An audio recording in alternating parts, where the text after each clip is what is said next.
This is Frank Lieber. Exclusive interviews with the biggest names in baseball and football. Joe Namath, Johnny Bench, Leroy Kelly, Reggie Jackson. They were all at the recently concluded American Airlines Golf Classic in Puerto Rico, and so were we. Here are informal chats with the superstars each morning at 8:15 and each evening at 9:50. Another service of KRLD Sports.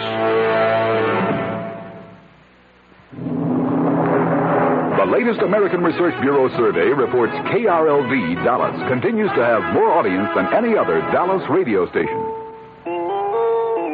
CBS News. The FBI in Berkeley, California says a search is on for a young couple wanted as possible suspects in the terrorist kidnapping of newspaper heiress Patricia Hearst. This is John Meyer reporting on the CBS radio network. That announcement in California marks the first major break in the case since the terrorist Symbionese Liberation Army claimed last week that it had kidnapped Miss Hearst and is holding her as a political prisoner.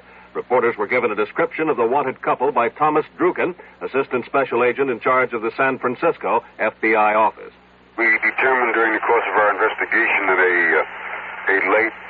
a dark, late model Volkswagen was in the immediate area of the kidnapping, occupied by a white male and white female. Now, we're merely attempting to locate these individuals as potential witnesses. Druken noted that the FBI already has released drawings of 3 suspects, 2 young black men and a white woman, who invaded Miss Hearst's apartment, attacked her fiancé, and then, firing shots at witnesses, dragged her screaming to a waiting car and drove off. More news in a moment. Oh, hello, Mr. Carlson. And how are you today? Oh, fine, just fine. How about yourself, Gladys? Oh, I'm pretty good, thank you. Yeah. Now, let's see what we've got here. Toothpaste, razor blades, prunes.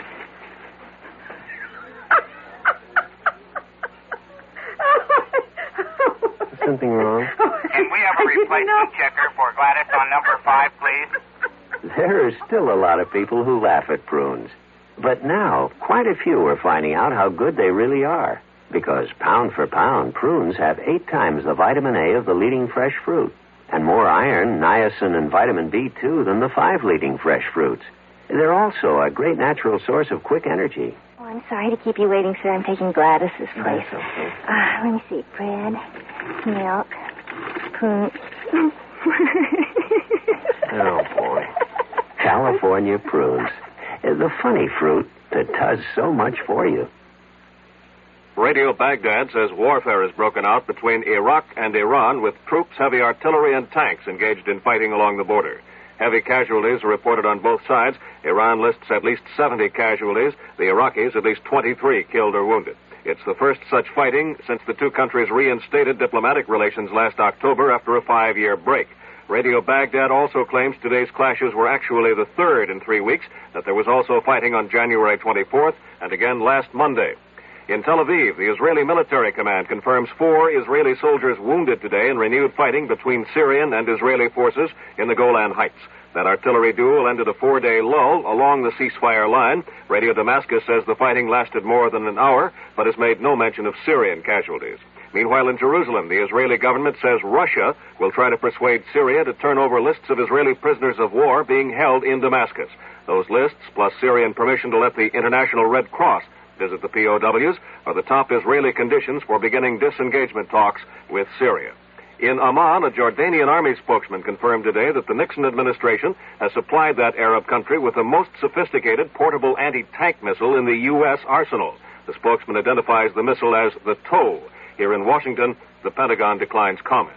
In Saigon, the South Vietnamese military command says communist forces have suffered their heaviest battle losses in a single action this year. A spokesman says 81 communist troops were killed in a 2-day battle with government forces in the Central Highlands province of Pleiku.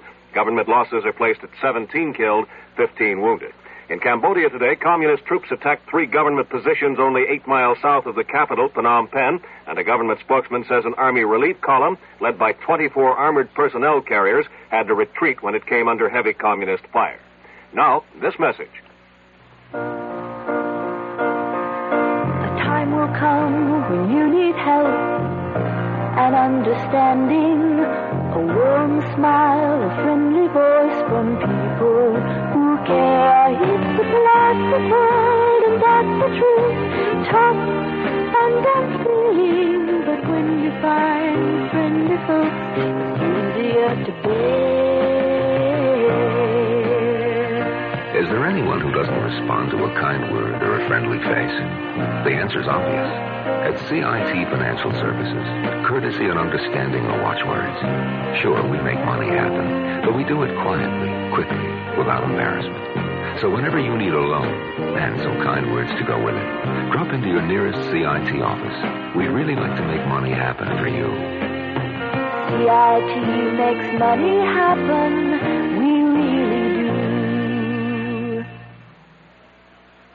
The Nixon administration's energy czar, William Simon, has announced that the major oil companies can now begin refining more gasoline if they have produced enough home heating oil to last out the winter.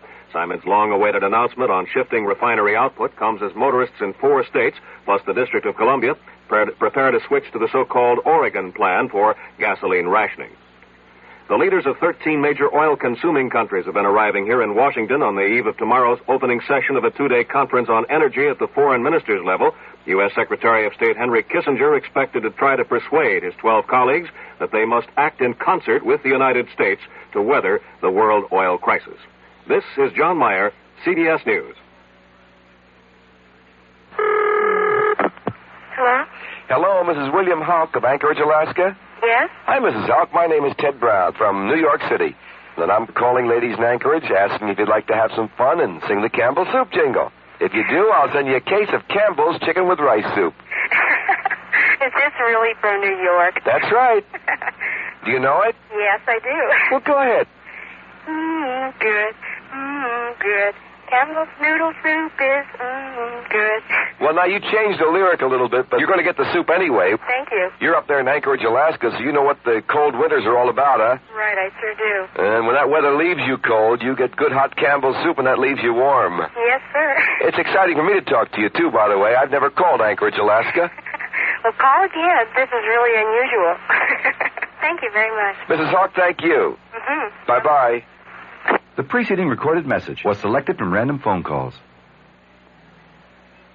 The CBS Radio Mystery Theater presents...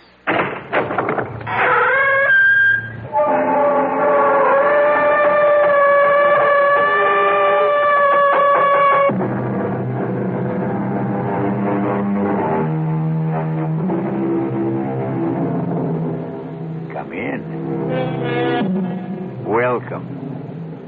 I'm E.G. Marshall. Welcome to the sounds of suspense, to the fear you can hear, to the terrifying world of the imagination. I'm your guide for a journey up a mysterious mountain. Dead Man's Mountain is what it's called. Going is really no problem. It's coming down that separates the living from the dead. Doctor, a man simply cannot age 40 years in one night. I wish I knew what to tell you, Mr. Johnson. I saw George last evening at dinner. He was 35. This morning, he's close to 80. But how could that happen? He went where he had no business going. Up Dead Man's Mountain. Is there some kind of disease up there? Some germ? Some virus that can age a man? None that is known to science. Then how do you account for it? Probably the Indian legend is correct. Some evil spirit up there hates to be disturbed.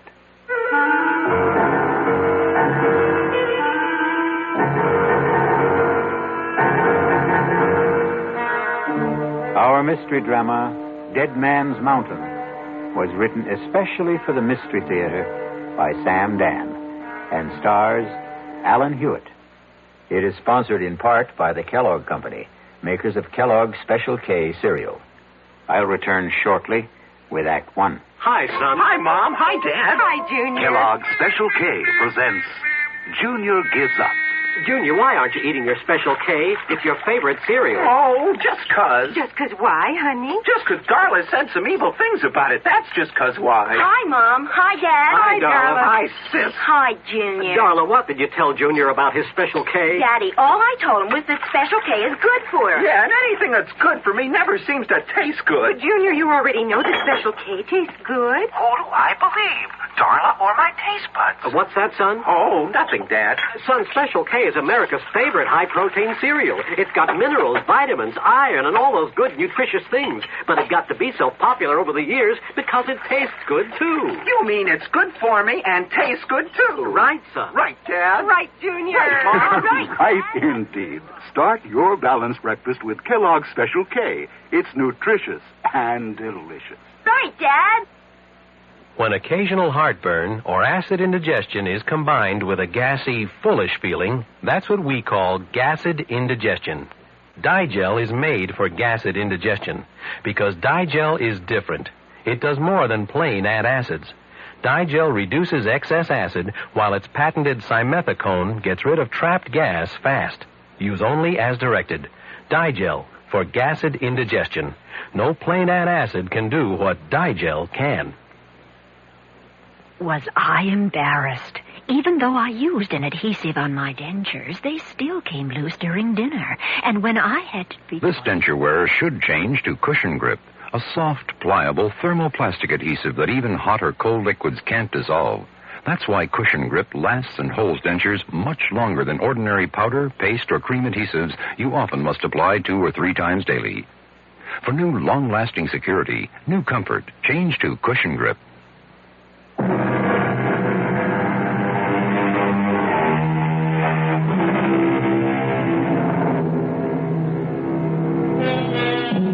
R.J. Johnson sits at his desk. Yes, the R.J. Johnson. The mysterious, the remote R.J. Johnson. I'd better explain that. His ways are mysterious, except when his plans include you. He is remote, except when he wants something from you. Then his presence can become an overwhelming reality. Some say R.J. is the richest man in the world. Some say he's the second, the third, the fourth richest. Does it matter? All we need to know is that on this particular morning, R.J. Johnson sits at his desk, as usual, and is formulating plans to buy or sell what? An industry? A government? Somebody's soul? Parker, I want us to maintain our short position on Consolidated Industries. It's bleeding down steadily, and we should help depress it a bit, too. No, I'm not afraid of anything like that. They won't get a government contract. We can see to it. Pick up National Computer and Starlight Oil. I want our full concentration on those 3. I'll call you back later. Yes, Mrs. Dollard. Come in.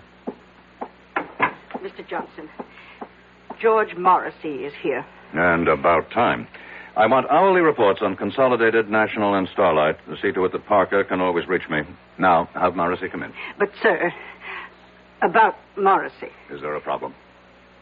Well, I... You were saying? Perhaps I should have said... Mrs. Dollard, are you all right? Perhaps I should have said...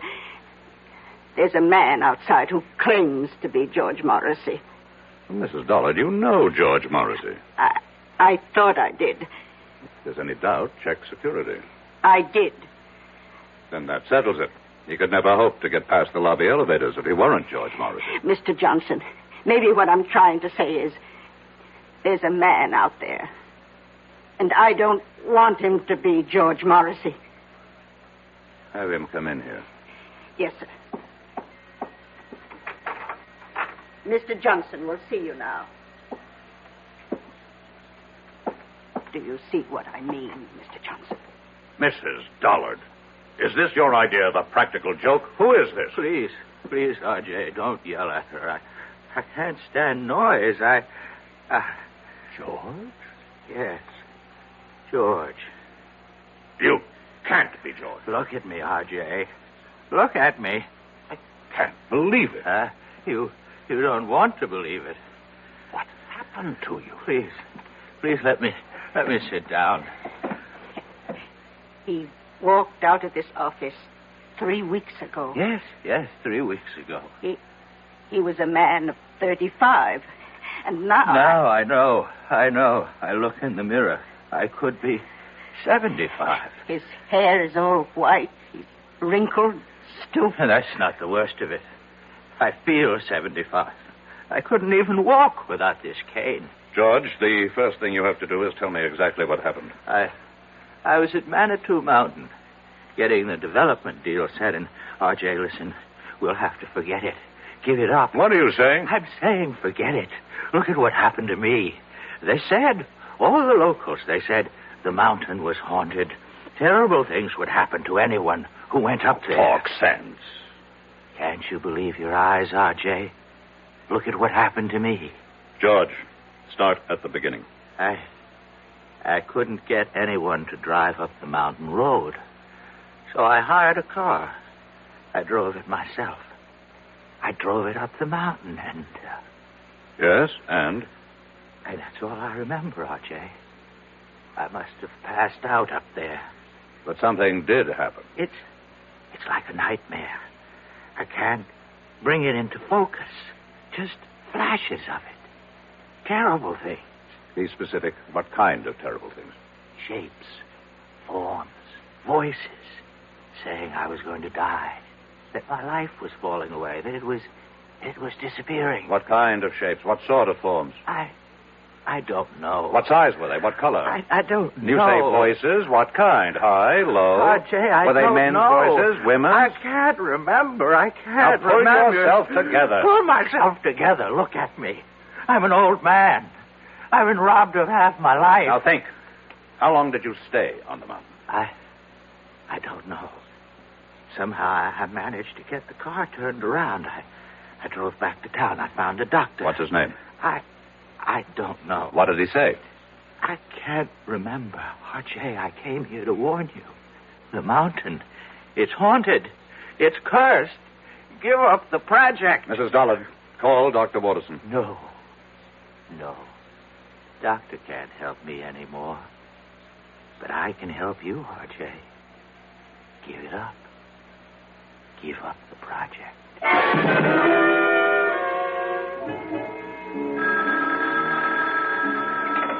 Dr. Waterson? Yes. Keep him on fluids, and whatever you do, see that he remains absolutely calm. That was the resident. About George?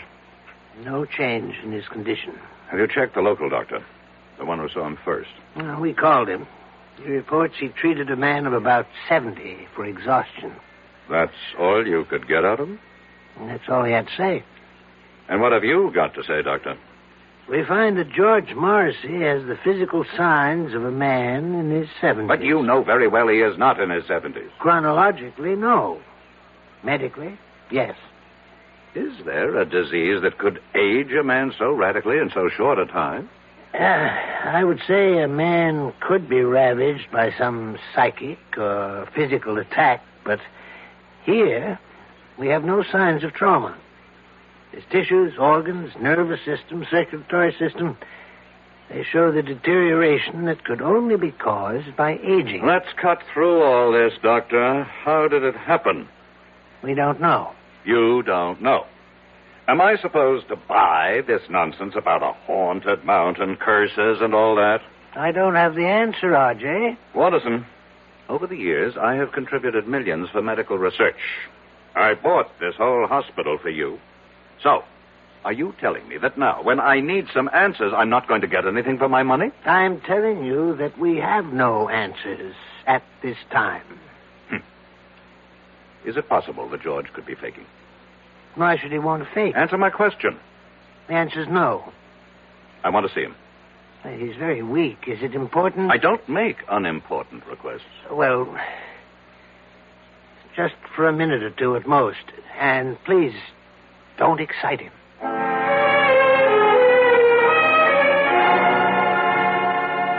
I won the club championship, and I was named third-team All-America. George. Girls, you should see how the girls would fall all over me. George, pay attention. Huh? Oh, it's you, R.J. Listen. No, George. Don't try to sit up, but I've got to talk to R.J. Listen, R.J., are you listening? I'm listening. Here's what happens to you up there on the mountain. I remember, you see. Now, I remember. R.J., don't excite him, I please. accept full responsibility. Up there on that mountain, I was told you will lose that which you value most. Told? You say told? How? By whom? I don't know. How can we get anywhere if you keep saying you don't know? Think. R.J., I order you from this room. He's going to die soon anyhow. We have to get that information. R.J., I will call security and have the guards throw you out of here.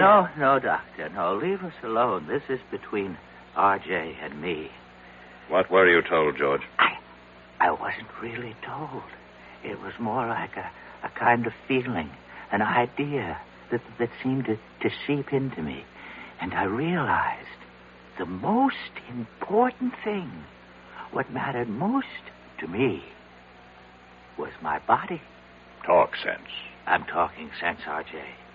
And I began to lose my body. What do you mean, lose your body? The way you really lose it. To old age. Only, oh, God. Only I was losing it then and there. And all at once. Is that what you think happened, Morrissey? But look, I got away from there, you see. I got away just before I would have died. But why? I should have stayed. Look at me. What good am I now? Be calm and practical, George. We have the greatest doctors in the world here. We'll beat this thing. You can still beat it, R.J. You can still beat it. Just don't go near that mountain. Just give up the project.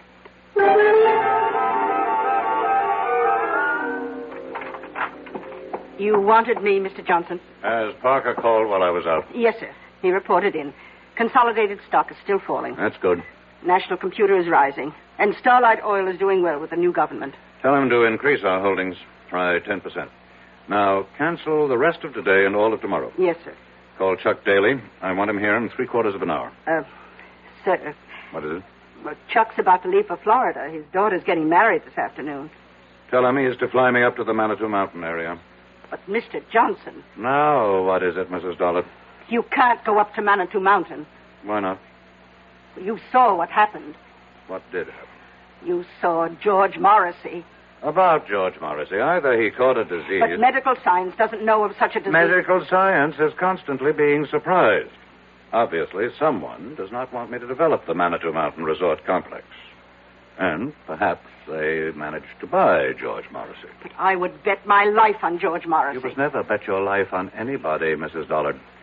The nearest town to Manitou Mountain is Lafayette Center. Reserve a room for me there at the motel. But he is George Morrissey. Fingerprints, dental records. Reserve it under the name R.J. Smith. Mr. Johnson, are you going up there alone? You know perfectly well, Mrs. Dollard, that the way to get something done is to do it yourself.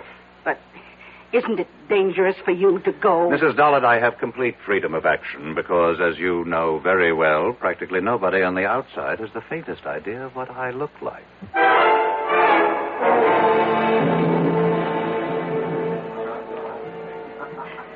How many days do you plan to spend with us, Mr.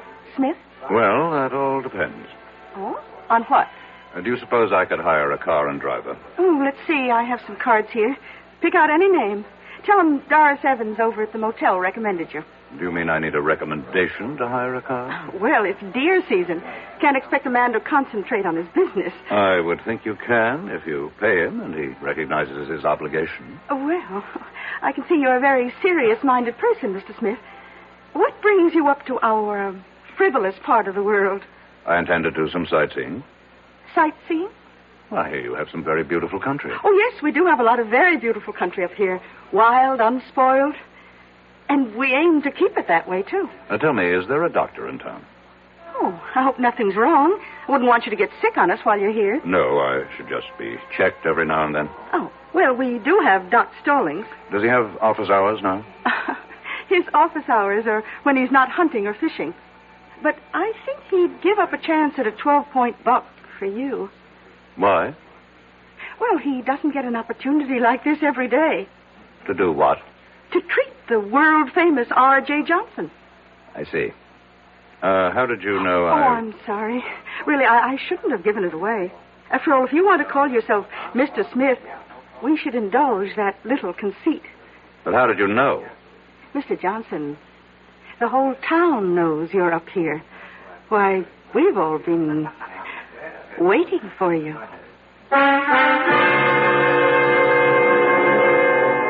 We've all been waiting. Waiting for what reason?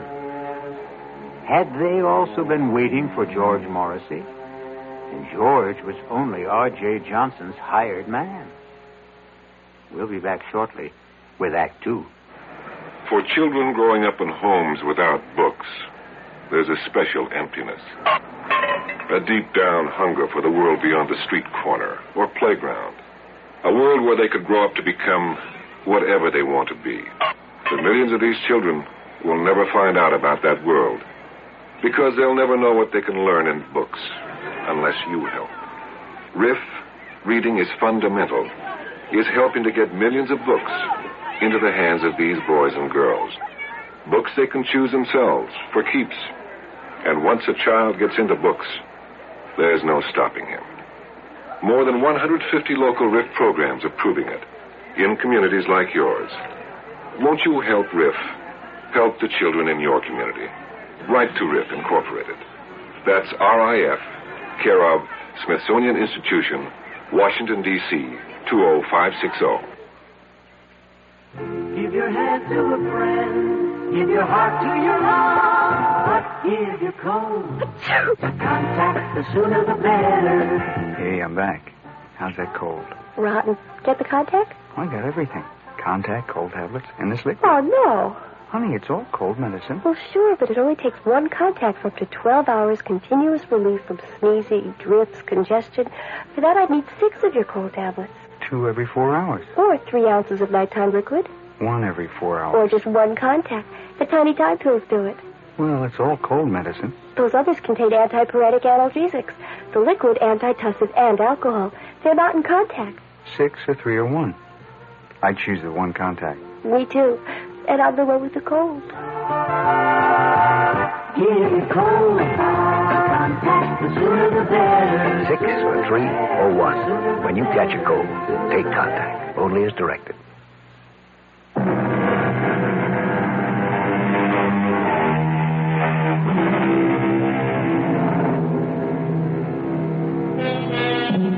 One of the world's wealthiest men sits in the tiny lobby of a small motel in an out-of-the-way village somewhere in the Adirondacks. And suddenly he feels that all of his money and power somehow seem to be very far away at this anxious moment. You say the whole town's been waiting for me, Mrs. Evans? Yes, we've been waiting. Why? Well, you own us now. I own you. In a manner of speaking. You own all the land that surrounds this village. I would think of myself as more of a neighbor. Well, we don't think your plans for the area will make you a good neighbor. You had your chance to protest against the project at the hearing. And we did. And after the legislature weighed all the pros and cons, they acted in the interests of the entire state, not your narrow provincial prejudices. You really believe that, don't you? I certainly do. Well, we know why certain votes went a certain way. Oh, do you? Suppose you tell me. We know there was bribery and pressure. Really? None of this was found by the special prosecutor's office. Well, I must admit, though, I admire your courage. My courage? To come up here, all alone, without your thugs. Oh, just a minute, Mrs. Evans. Oh, they have clean fingernails, excellent manners, college degrees. But they help you to steal and cover your tracks. In that sense, they're no better than common thugs. You really believe that, don't you? Now, let me set you straight. I have never done anything illegal. Oh, you can't be serious. No court has ever found me guilty of any crime. Congratulations. But here's what I am guilty of. Success. And this has earned me the envy and the hatred of millions of people. But that's human nature. I understand that. What I don't understand is the attitude of the people in this town. I'm not taking anything from you. I'm going to make every one of you rich. Can't you believe it? Oh, yes. We believe it. Do you have any idea how property values in this town will skyrocket when the development is here? Yes, indeed. Then why is everybody so unhappy? You know, you remind me of my husband. My late husband, that is. In what way? He was an unsuccessful version of you. He also worshipped money. But he didn't know how to make it. Now, what happened to your husband? He went up to what your investment brochure calls Manitou Mountain. Dead Man's Mountain, we call it around here, and it killed him. How could the mountain kill him? It's an old Indian legend. Unless your conscience is completely clear, that mountain will kill you. Well, it killed poor Sidney Evans, rest his soul. Killed him?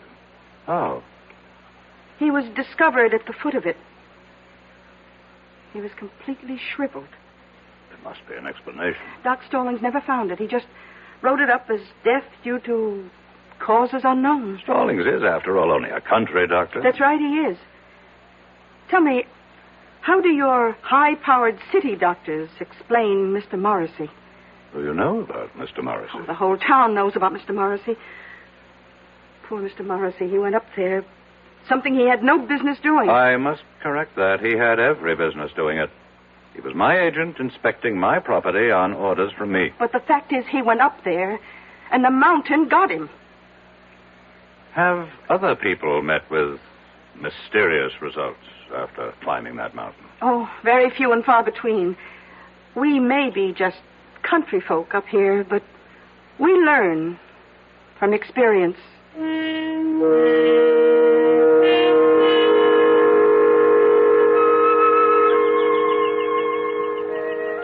Are you Dr. Stallings? Well, look who's here. They said you'd be out fishing. Well, that's never a bad guess, but it takes two, and the trout won't play. I'd like to talk to you. Sure. I'm willing to pay you for a consultation. Oh, I intend to charge you. Well? Well, what? Well, aren't you going to come up here out of the water? Well, you see, I got my eye out for a certain brown trout. So you just tell me your symptoms, and I'll decide whether I have to examine you. An employee of mine. You treated him recently. George Morrissey. Oh, him. What happened to George Morrissey? Well, I met him at the motel. It was a Thursday night. I go there for dinner whenever Doris Evans serves pot roast. Hey, you're lucky. She's having it tonight. About Mr. Morrissey. Oh, he was a serious kind of fellow. Not like you. Same no-nonsense, let's get right down to it attitude. I'm only interested in what happened to Morrissey. What happened? Well, he wanted to hire somebody to drive him up to Dead Man's Mountain. And nobody would do it. That's right. Why? Well, you've been told why by now, I'm sure. I'm asking you why. I'll tell you the same thing. That's impossible. Why is it impossible? Oh, I see what you're thinking. It's all right for the simple-minded hicks up here to swallow that superstitious nonsense, but me, I'm a doctor. A product of a highly sophisticated, specialized education. That's exactly what I'm thinking. Well, think again, because I believe it, too. There has to be a reasonable, logical, rational explanation for what happened to George Morrissey. Oh, there is. He offended the spirit of the mountain. Oh, you consider that reasonable, logical, rational? Would you feel better if I said there's something up in that mountain, a virus, a bacillus, a fungus, which somehow causes immediate aging? It would be a more rational explanation. You mean more acceptable? I want to know what you believe, and I'll pay you for it. I believe the evidence. If you go up there, you can die. But why? Because a great spirit lives up there, and he values his privacy. That's impossible. I saw George Morrissey at dinner one night. A vigorous, athletic-looking man in his 30s. I saw him again the following evening. A broken old man, half dead. And you explain it with this half-baked legend. Well, how do your city doctors with all their modern facilities explain it? Your Dr. Watterson, a world-famous diagnostician, he called me. He asked me. This thing has to be cleared up. Why? What's wrong with a nice, quiet mystery?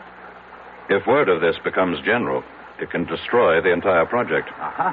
Is that bad? Millions of people will be deprived of an opportunity to enjoy healthful recreation in a fresh country environment. But it won't be fresh country, you see. You'll have superhighways and smoke and noise and honky-tonk resorts. I'm convinced that you people are up to something. Well, you tell me what. I don't know. But I assure you, I have the resources to find out. Well, if you ever do, let me know.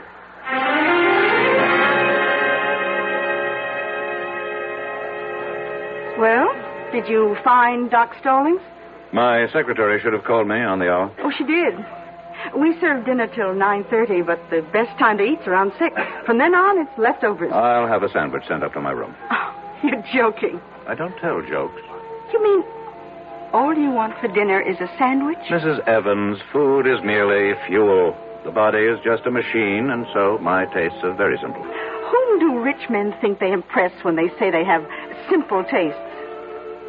Do you have a wife? I never married. Oh? Well, so far we've eliminated wine and women. I can see by looking at you that there isn't too much song. Oh, what do you do with all your money? I make it grow. Well, whatever you do, don't go up that mountain. I don't think I need any more advice from anyone around here. I would like to place a call to New York. You go up that mountain, and when you come down, you'll be penniless. You have my secretary's number there. Please put it through. Just remember, I told you.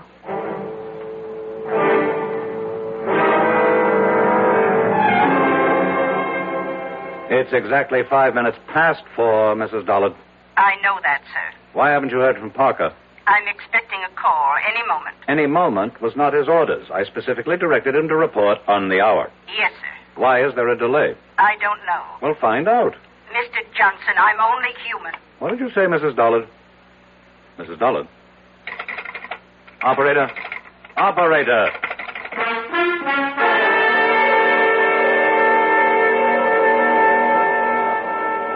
Now, see here, Mrs. Evans. Oh, Mr. Johnson, I was just trying to reach your room. I've been cut off in the middle of a crucial telephone call. Carlotta, the phone company operator, she just told me that we can't get through to New York for a bit. What are you saying?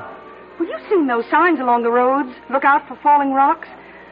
Well, we just had a pretty good slide on Route 640. But I must talk to New York. A lot of wires are down, but Ev Bailey and his boys will have it fixed before long. Oh, hi, Doc. Hello, Doris. And why does the celebrated R.J. Johnson look so agitated? Well, he can't make a phone call. Oh, my. You know, Mr. Johnson, as a physician, I have a prescription that could keep you healthy and happy for years. Doctor, I'm in no mood for your folksy philosophy. I have to make a phone call. Don't you want to hear my prescription? How long will it take to repair the lines? So, maybe an hour. An hour? Maybe less. I would prescribe the following. Chuck it all, Mr. Johnson. Give it up. Settle down here and marry Doris. Oh, I'm not sure I'd want to marry him, Doc. I'm not out to marry anybody. Oh, why not? What's going on in this town? Are you people crazy? Where's the police station? The police station? Well, we do have a sheriff. Send for him. What do you want the sheriff for? There has to be some kind of plot. Where can I find the sheriff? Oh, you don't have to find him. He's coming in the door right now. Hi, Elwood. Evening, folks. A gentleman here wants to see you, Elwood. Yes, sir. Sheriff, I need your help. That's what we're here for, sir. My name is R.J. Johnson. Pleased to meet you. Sheriff, these people are trying to... Yes, sir? These people are out to do me harm. Which people? Among others, these two. But Doc Stallings here is the greatest guy you'd ever hope to meet. Matter of fact, he takes care of me. And I personally vouch for Doris. She's my sister.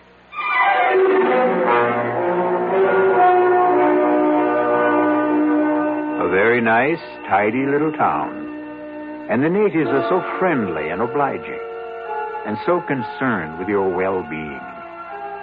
But right now, R.J. Johnson feels overwhelmed by their solicitude, as if he is being literally killed with kindness. We'll return shortly with Act 3. Ever see a beer drinker pour his beer real easy down the side of the glass? Maybe you do it yourself. If so, the Budweiser Brewmaster thinks you're missing something, especially if you're a Budweiser drinker. You see, Bud is brewed, so it will kick up a healthy head of foam. Exclusive beechwood aging and natural carbonation make it a lively brew. Well, anyway, pouring Bud plunk down the middle of the glass helps bring out the best in that clean white Budweiser foam and real beer aroma.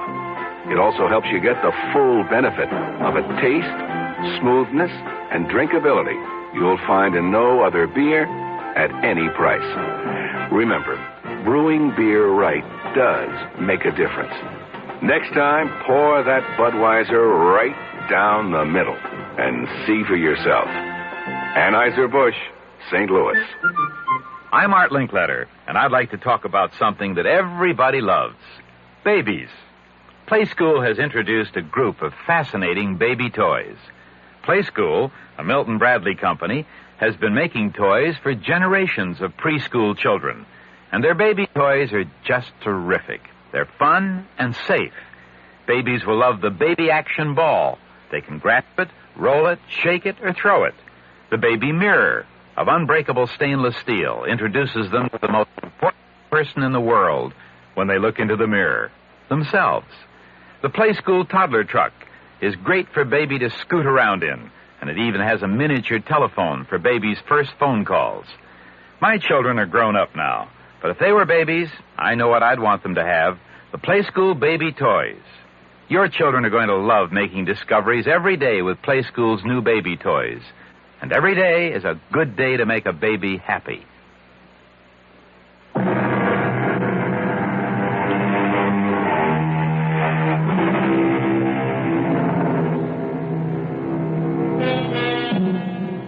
Are the people of Lafayette Center the kindly, generous-hearted folks they seem to be? Or is this a place of evil where death waits for strangers, especially a wealthy stranger like R.J. Johnson? How are these good people out to harm you, Mr. Johnson? I don't know, Sheriff, but something is going on. And I demand protection until I can get some of my own people up here. You got to appreciate my position, Mr. Johnson. There's nothing I can do unless you make a choice. Well, we're only trying to help him, Elwood. You see, I look at this man's face, and I hear the tension in his voice, and I see his color, you know? So I say to him, change your way of life.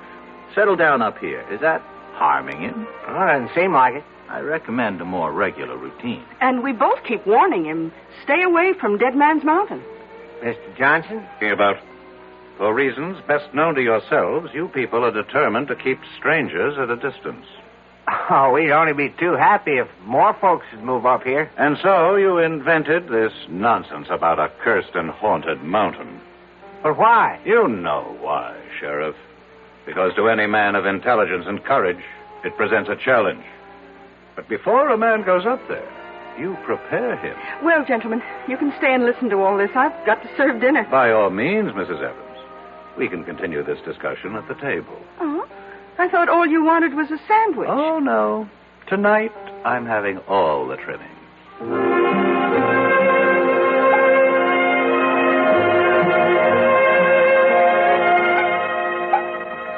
Here you are, Mr. Johnson. Thank you. Pot roast, mashed potatoes, peas and carrots. Now, that's a cure for whatever ails you. Hold on. Dr. Stallings, change plates with me, please. Why? It's the same portion. Except I always give you a little bit less, Doc. Would you mind changing plates, Doctor? No, not if you tell me why. Since I'm going up to the mountain, there could be something in this food. A drug, perhaps. Oh, I like that. Very well, Mr. Johnson. Here, have it your way. You say you're going up the mountain? Yes. After all we told you? I'm going up that mountain to prove that it's just an ordinary piece of undeveloped country real estate. Can you stop him? Why does everybody want to stop me? Well, look what it did to your Mr. Morris. Suppose, for the sake of argument, there is something dangerous up there. And it gets me. Isn't that to your interest? Without me, there can't be a development project. Well, we have a more basic interest. We have obligations as human beings. Well, now, I will need a car. There's a road, I assume. Oh, yes, sir. Leads up to the top. But why go now? At night? Because the word should get around. R.J. Johnson drove up this dead man's mountain, as you call it, in the dead of night, and just as calmly drove down again. But, Mr. Johnson, You really... have something to learn, Mrs. Evans. You think a man becomes rich through trickery, violence, and all manner of illegal, immoral, and unethical acts. I never said that. But you believe it. Tonight, you're going to discover how I became rich. By daring to do what other people consider impossible.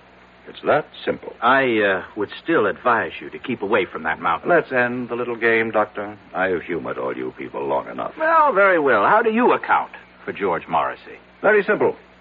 George Morrissey is not R.J. Johnson. Oh. Does the spirit of the mountain, going along with the legend, kill everyone whose conscience is not clear? Very well. I'm safe.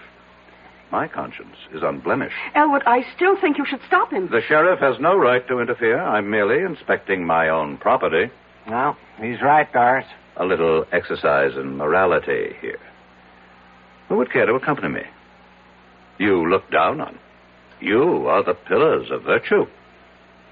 You mean there isn't a clear conscience among the three of you? I'll drive you. Doris. Doris, what do you say? He's challenged us. But, Doris, you know you can't fight the mountain. Well, we can't let somebody else get killed up there either. Well, what can you do? Well, at the first sign of anything suspicious, I can turn the car around.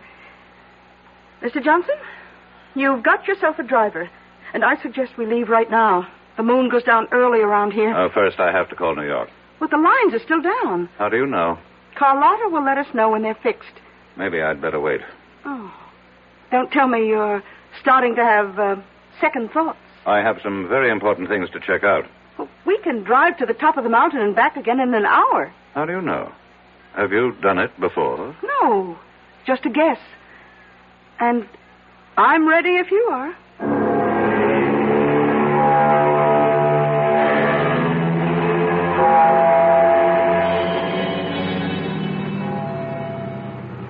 Well? What is it, Mrs. Evans? Well, we're here.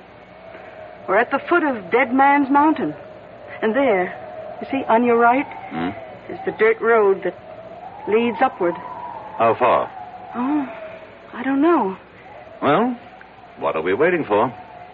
You won't change your mind, Mr. Johnson? No. I still don't understand why you have to do this. This is another reason why I'm a rich man. I buy stock nobody else believes in. I finance schemes other people think are harebrained. I back men no one else will work with. And I climb mountains everyone else is scared by. I'm climbing this mountain, too. Then you also deserve to be rich. Well, do we go ahead or do we turn back? One must always go ahead, Mrs. Evans. Then, here goes.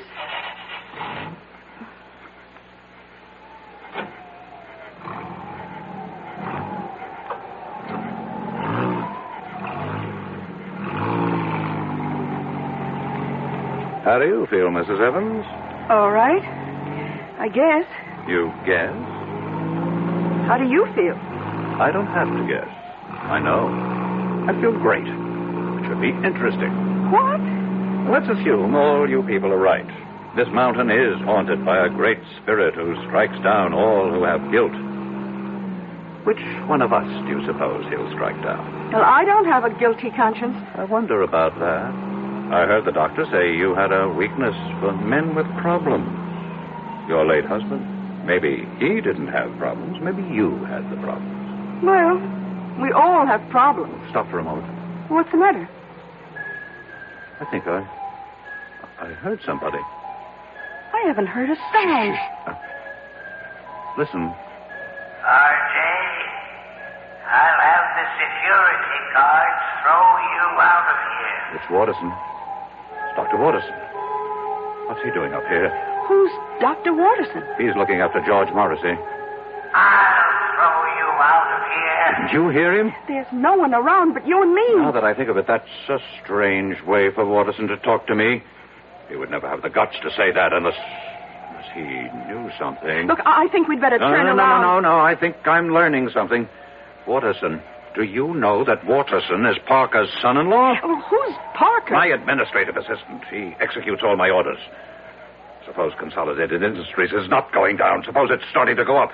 Suppose Parker is still holding... Oh, come on, Mr. Johnson. Just relax. Huh? Now, if it's too much for you up here, let's turn back. Tell me, Mrs. Evans, how did you know I'd be here? Well, we just assumed. No one told you. Who would tell us? A pilot.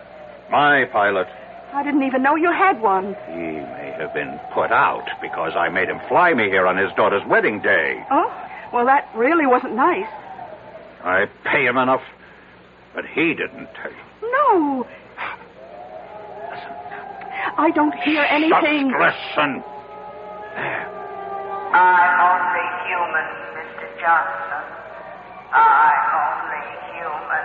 Why would she answer me like that if she didn't know something? I don't hear a thing, Mr. Johnson. I'm only human. Let me tell you about her. She's quiet. She's almost mousy. But she's ambitious. I can tell. I've made her a rich woman. She's in on it. She's in on it, too. She and Parker and Morrissey. They worked it out. And you're in on it, too. Me? They wanted me out of the way. And so all of you got together. You worked up this phony scheme. Look, we're going to turn back. Answer the phone. What phone? Answer it. Hello. Hello. Mr. Johnson, I have the latest quote on Consolidated. It's going up. It can't go up. It's gone up 5 points so far. Get Parker. Close it out. Close it out. I can't find Parker. Get him. Get him. Mrs. Dollard. Mrs. Dollard. Who are you talking to? My secretary. She hung up on me. How could she hang up? There's no phone. Consolidated is going up. But there's no stock market at night. Mr. Johnson, it's going crazy. National computer is going down. Have Parker sell at once. I can't find Parker. Mrs. Dollard. Mrs. Dollard. He's gone again. Listen to me, Mr. Johnson. Please, listen. Do you know how much money I've lost so far? Please, listen. You have nothing to be afraid of. It's just a legend. Who can be sure it's true? Oh, sure, we local people push it to scare away developers. I feel weak. As if I lost a lot of blood. Listen, you're R.J. Johnson. You're not to be taken in with this superstitious nonsense. Fight it off. I can't. I'm trying. But all my strength is going. My money is disappearing. Your money isn't your strength. It is. I have nothing else. Please, answer the phone for me. I can hardly lift the receiver. The rebel government just nationalized Starlight Oil. What did you say? Mrs. Dollard. Mrs. Dollard. Mr. Johnson, we're leaving. What? It happened. Everything I was afraid of happened. Consolidated went up. National went down. And Starlight... Nothing happened. It's all your imagination. Mr. Johnson. Mr. Johnson.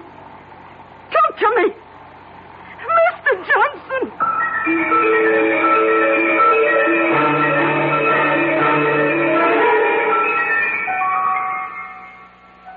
He's dead. How? Why? Doris, I don't know. There isn't a mark or a sign on him. It's as if all the force and vital energy just left his body. Well, maybe it's all for the best. He was in trouble. Trouble? It was on the news. Some of his holdings went haywire for some reason. 3 big companies. He's out millions. He may have died just in time. The mountain. The mountain. What about the mountain? It's true. Every word we say about it. It's true. Oh, come on, sis. How can it be true? The mountain killed him. It took away his money. Doris, are you all right? I don't know. I don't know yet. I wonder. What did it do to me? Well, what did it do to Doris? Everybody loses what he values most up on Dead Man's Mountain, as the saying goes. Maybe Doris had fallen in love with R.J., and thus the mountain robbed her, too. I'll be back shortly. Who knows how to help you solve your shopping problems? Your Better Business Bureau knows. For heaven's sake, this store won't give me back my $25 for the ice skates. All they would give me is this credit slip, and they don't even have any more skates in my size. Oh, what am I going to do? Madam, not all stores make cash refunds on returns, you know. Who are you? I'm the man from the Better Business Bureau. You know, only some stores will make refunds because it's their policy to do so, not because they're required to do so. Next time, remember, find out about a store's policy on refunds and exchanges before you buy. I guess you're right. Well, you know, it's just another tip from your Better Business Bureau.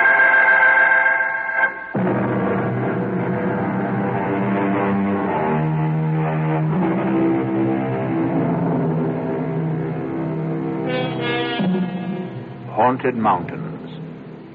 Did this one cause certain stocks to go up and down one day recently? It certainly seems no more far-fetched than some of the explanations people have for the market.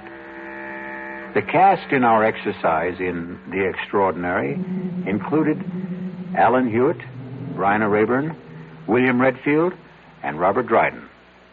The entire production was under the direction of Hyman Brown. Now, a preview of our next tale. The only way to learn how to swim is to jump in the water, right? I simply can't make you understand, can I? Well, maybe I can make you understand. Forget it. You want to get that dinner ready?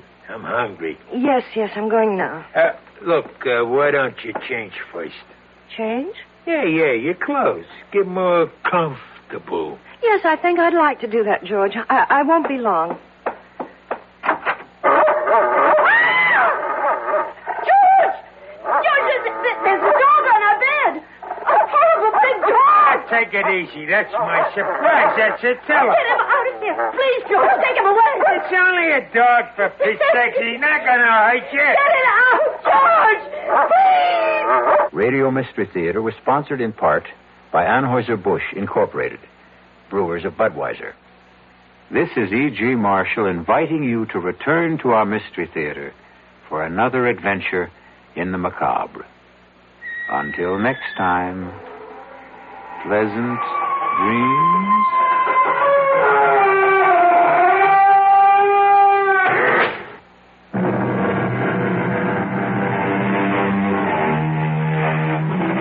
KRLD's Mystery Theater presents 7 thrilling dramas each week.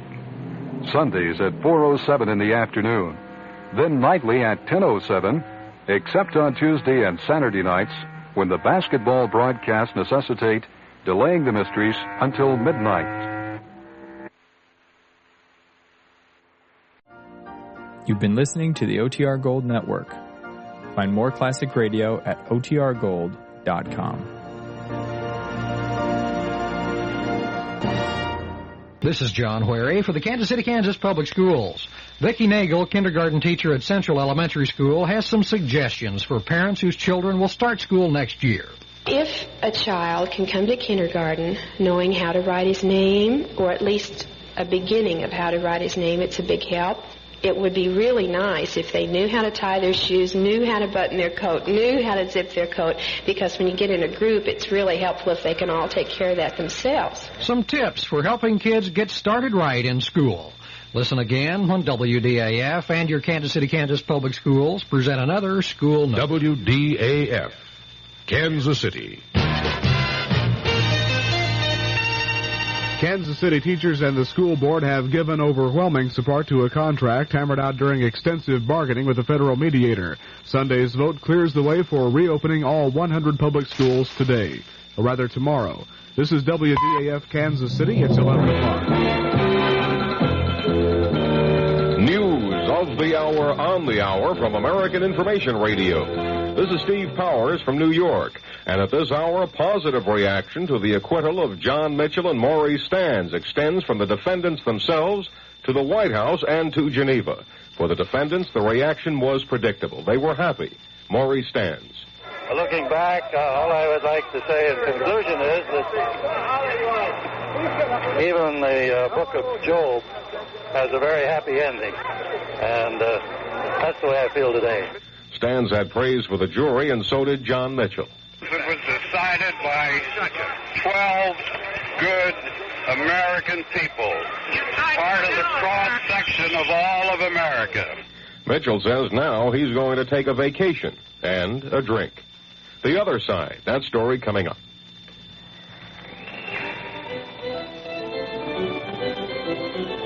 You may live with it for 1,000 years, and there is still challenge. And you see, the young people are searching for the answers to life.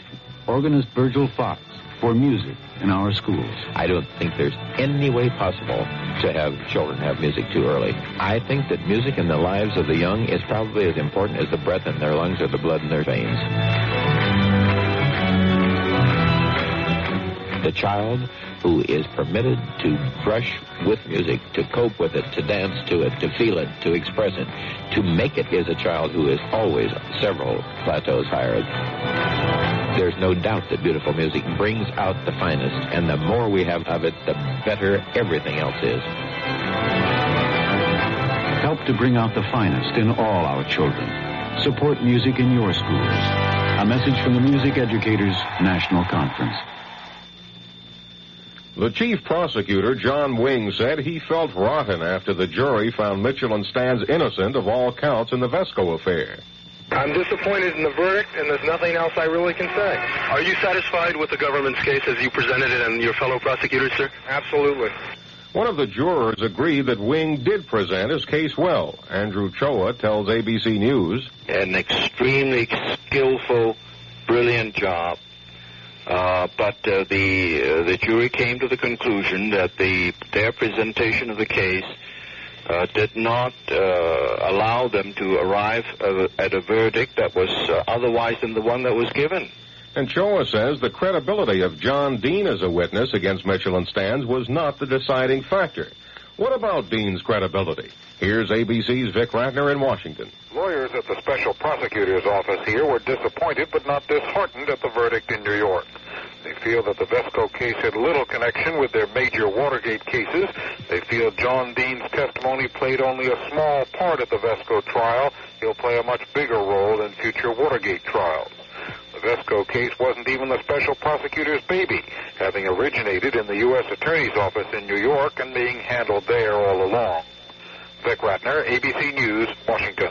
ABC's Jerry Landay reports that President Nixon is being described as pleased about the not guilty verdict for Mitchell and Stans and their families. We asked ABC's Ted Koppel, who's traveling with Secretary of State Henry Kissinger in Geneva, if the verdict will have an effect on Kissinger's current negotiations. Some of the president's critics in Congress have been suggesting for several weeks now that the United States might be forced to make negotiating concessions simply because the president is in a weakened position at home.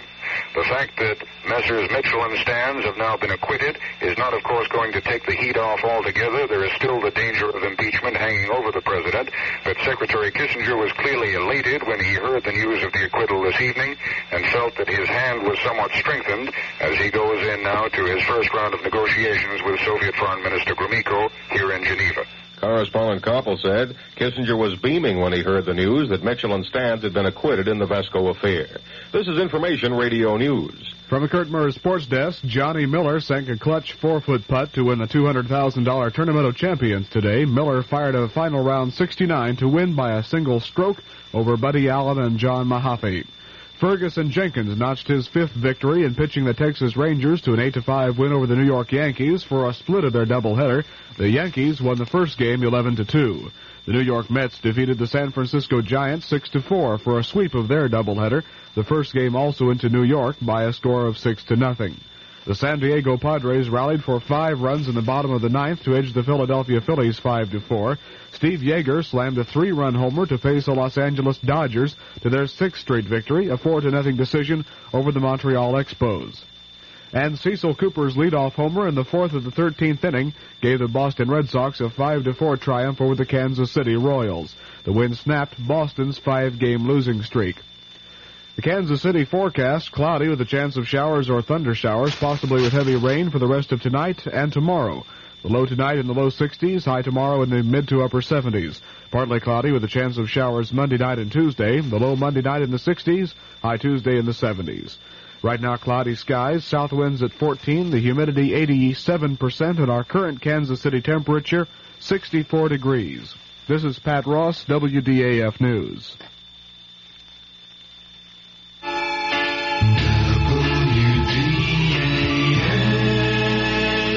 The CBS Radio Mystery Theater presents...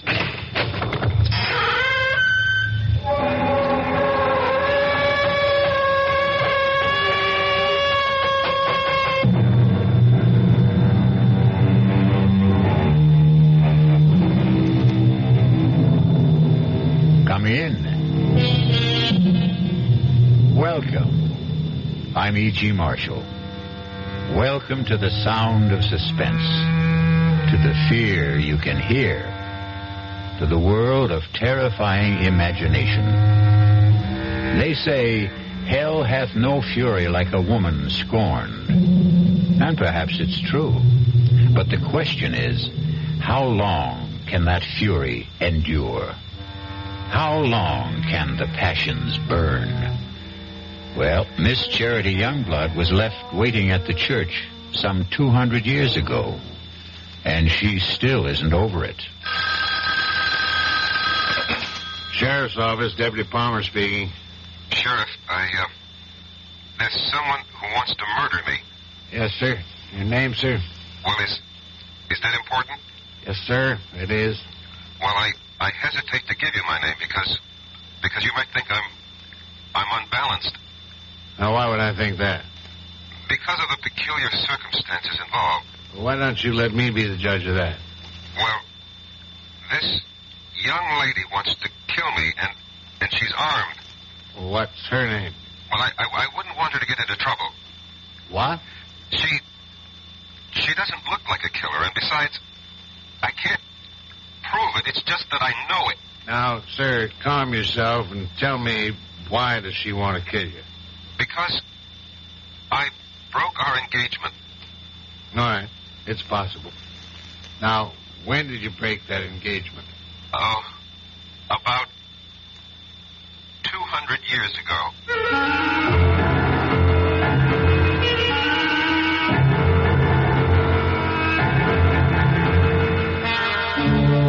Our mystery drama, A Dream of Death, was written especially for the Mystery Theater by Sam Dan and stars Michael Tolan. It is sponsored in part by new sugar-free Diet 7-Up and by the Kellogg Company, makers of Kellogg's Special K cereal. I'll be back shortly with Act 1. Hello, Ms. Goldilocks here, and welcome to my professional taste-testing laboratory. Oh, Papa Bear, could you bring that case of sugar-free Diet 7-Up over here? Another case? Miss Goldilocks, you're drinking this sugar-free Diet 7-Up like there's no tomorrow. You can't still be taste-testing it. Oh, no, Papa Bear. Sugar-free Diet 7-Up has already earned my seal of approval. It's fresh, light, natural, delicious. I drink it because I love its taste. Now hurry up. Okay, here. Mm-hmm. This sugar-free diet 7-Up really tastes delicious. Ladies, if you're tired of switching from one diet drink to another, take some advice from Ms. Goldilocks.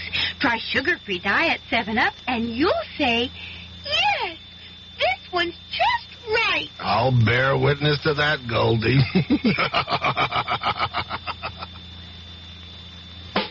Young I may be, but still I'm a man. Just turned 18 and I'll do what I can to find me a place where I can be me. Get ready for life and be free as the sea.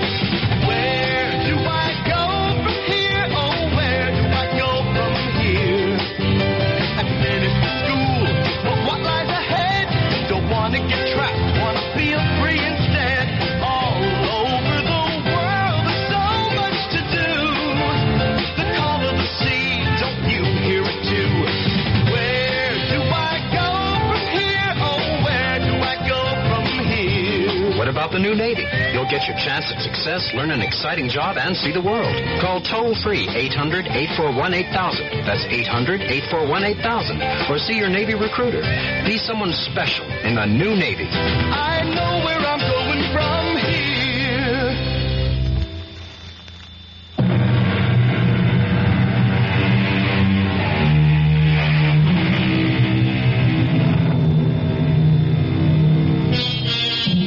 Sometimes a few notes of an incomplete melody may steal through your head.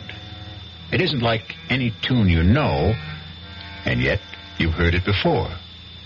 For no reason, a name, a noise, an aroma may evoke a dim and distant memory.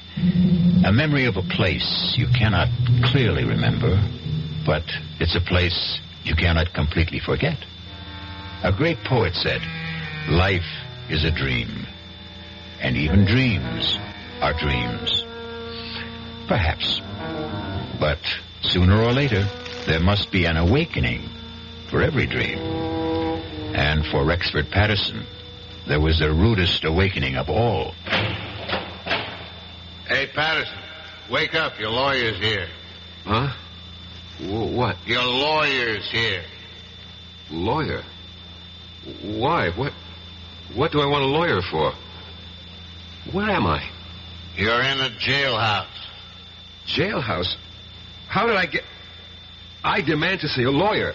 Mister, no sooner said than done. He's all yours, Counselor. All right, Sheriff, if you would leave us. Bang on the door when you want out, Counselor. Who are you? Why am I in here? My name is Peter Evans. I'm an attorney. I was retained by the university on your behalf. Why do I need a lawyer? Why? Well, you're going to be tried for murder. Who is? You are. But that's impossible. You don't remember? Murder? Murder. No.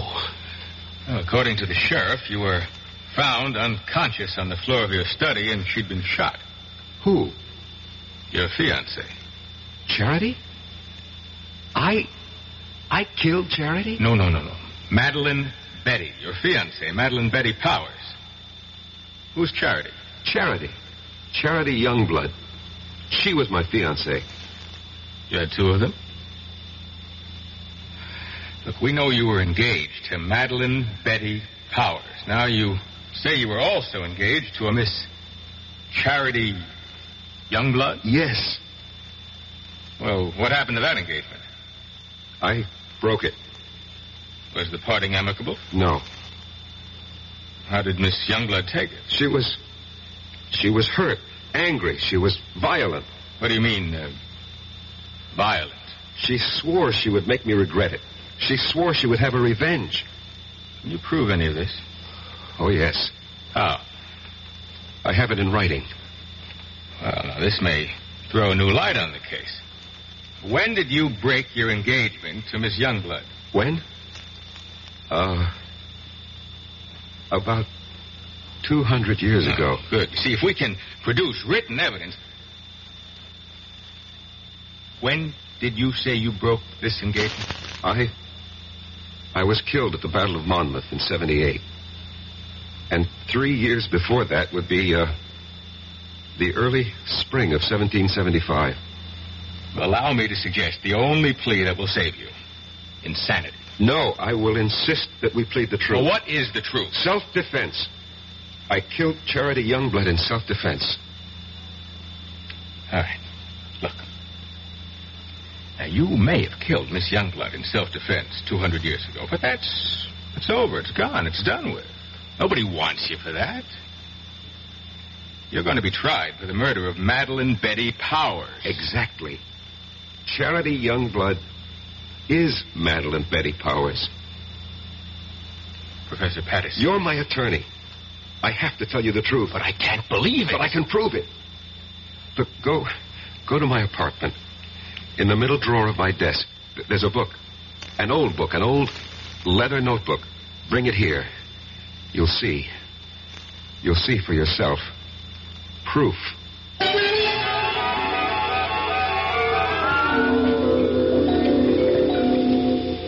You read the book? Yes. It's a diary kept by a girl named Charity Youngblood, daughter of a Connecticut gunsmith during the Revolutionary War. She was jilted by a young officer named Eli Wallington. Naturally, she was quite upset about it. But where is the proof you promised me? I was that young officer. I was Eli Wallington. Oh, look, Professor Patterson, if I'm to represent you, you'll simply have to tell me... The truth. I know the truth. But I tell you the truth and you refuse to believe me. It's impossible to believe you. Impossible. That's the key word.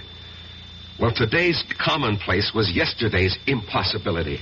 People said it was impossible to transplant a heart, impossible to walk on the moon. You're talking about reincarnation. Last summer, I stopped at an antique shop in central Connecticut. Heaped high on a counter was a pile of old pictures, letters, books. I picked up that little notebook, the one you're now holding. I read that name, that hand-lettered name, Charity Youngblood. And suddenly I felt as if I'd been stabbed through the heart. I knew that name. I knew that name. Please, Professor Patterson. No, don't tell me to be calm. Don't humor me. Just listen to me. I knew that name. I knew the girl. I knew the time. I knew the place. Here, turn to the page where she describes how he proposed to her. Just don't see how Just all of... do it. All right. This is what you want? Monday. Eli proposed marriage to me this morning. I read the name Eli. An electric shock ran through my system. I knew I was Eli. And the entire scene ran through my mind. Exactly as she wrote it in her diary.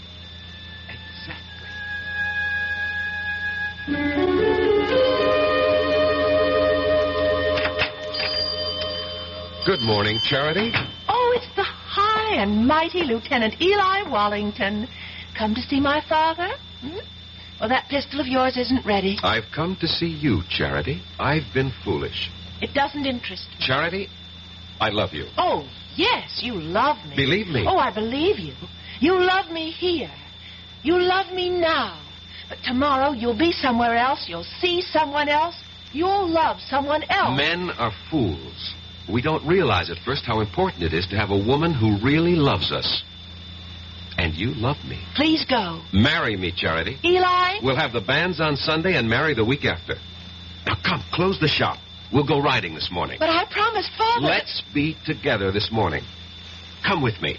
Oh, Eli, you're a scoundrel. Yes, Charity. But I'm your scoundrel. You must never forget that, Eli. Never forget that.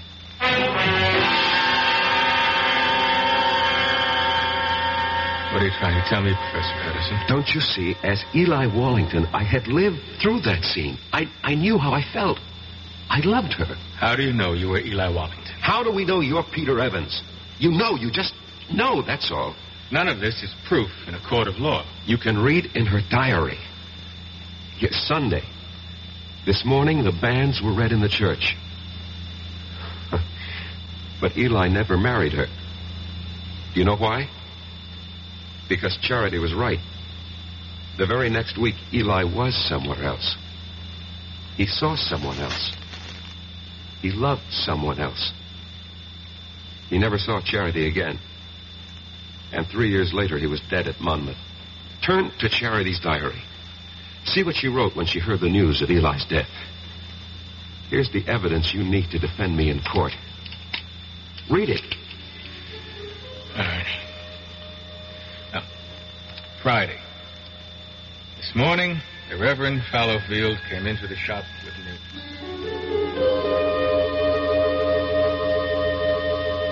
Charity, I am told that Eli Wallington has fallen at Monmouth. I thought you might wish to know. Thank you, Reverend. He died bravely for his country, and I hope you can find it in your heart to forgive him. I will not forgive him. Charity. On that Sunday, that awful Sunday, I swore I'd kill him. But the boy is already dead. He'll live again. I'll live again. I'll find him and kill him. Give up this frightful hatred before it destroys you. He won't escape. If only I could help you, Charity. No one can help me. And no one can help Eli. Somewhere, somehow, someday, I'll have my revenge.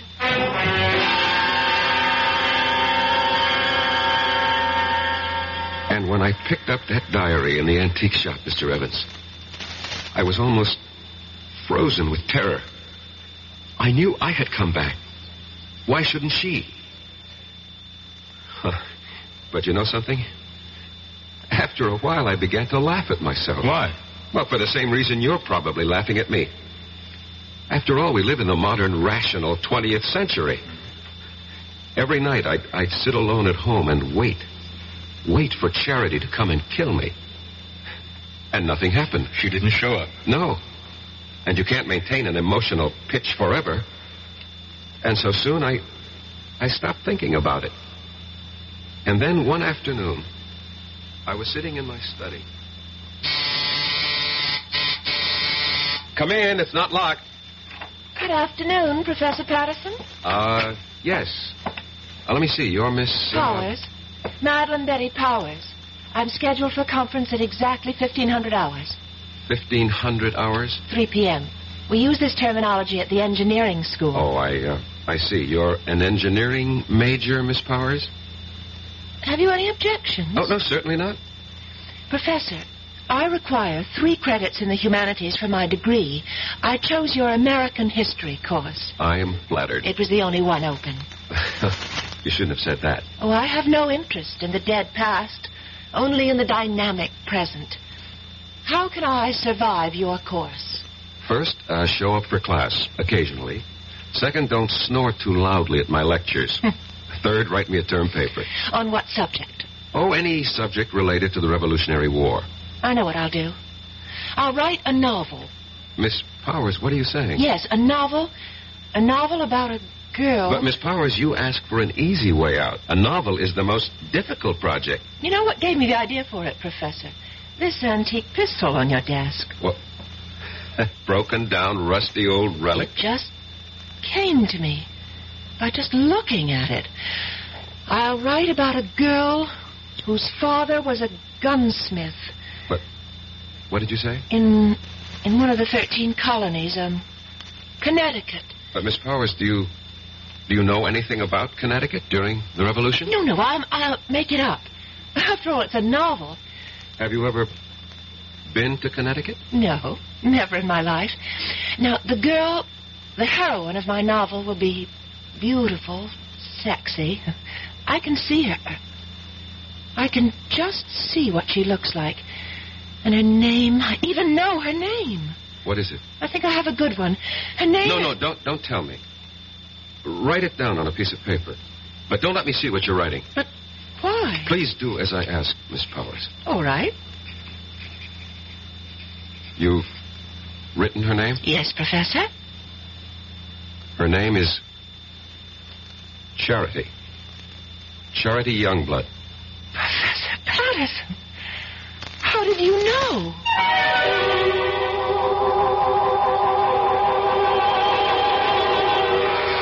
How does he know? Funny how these things work out, no? You can never tell who you'll come back as. Devil-may-care adventurer. He's getting any money, but he's entitled. Well, what's wrong with writing a letter saying that under the law, this man is entitled to receive $220 a month for attending school on a full-time basis? Believe it or not, he can take that letter with the little job, take it to the real estate people, and because he has an additional income of $220, although he isn't receiving it, it makes his chances of getting that apartment much better. And this is what I mean about the little things. Going beyond the duty every once in a while. Just go a little bit out of your way to help someone. That's my philosophy. To me, these are little things, but big things to that person. A big thing to that person. At VA, we try a little harder to help.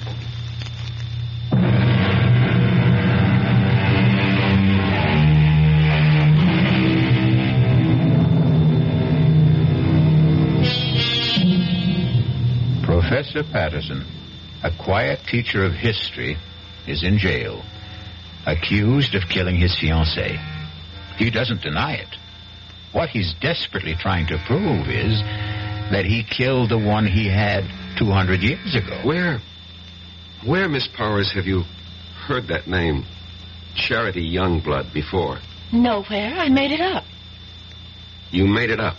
Well, Charity sounds like a name a girl might have had 200 years ago.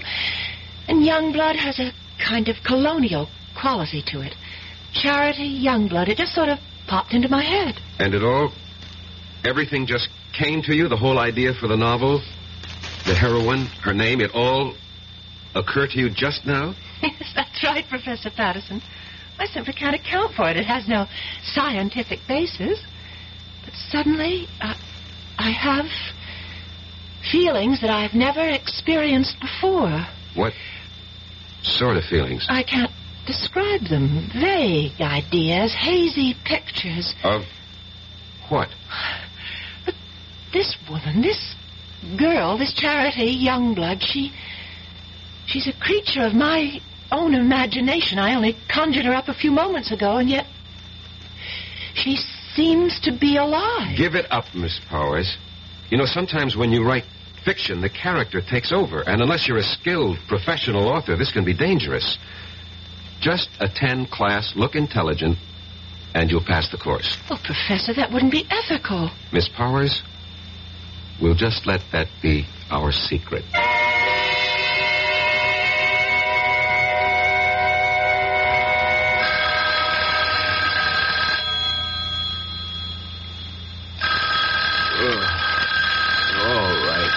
All right. Hello. Professor Patterson, this is Miss Powers. What? Miss Powers? Madeline Betty Powers.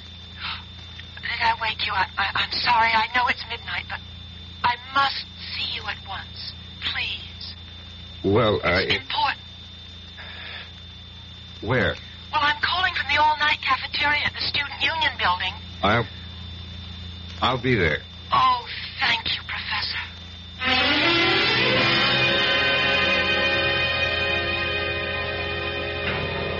I had to see you, and I didn't think it would be proper for me to go to your apartment at this hour. Well, what seems to be the problem, Miss Powers? The story. The story? The story of Charity Youngblood. Well, I thought we decided to drop it. But that's the problem. I can't seem to get it out of my mind. Well, I'm sure you... It's taken over.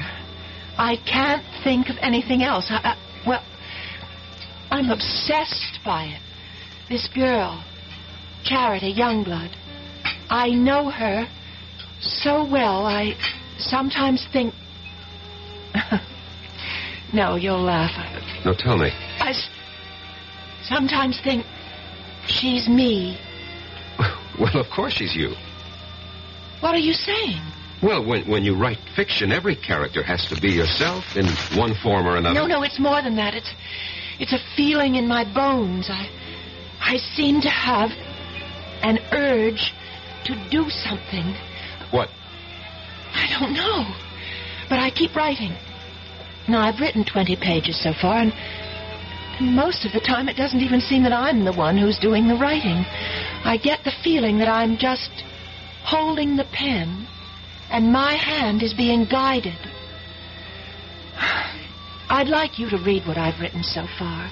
Please. Miss Powers, you've been working too hard. No, I just feel that something is happening to me. I seem to feel I have some sort of mission. What kind of mission? Well, I don't know. But every day I feel it's becoming clearer. But I still have no idea of what it is.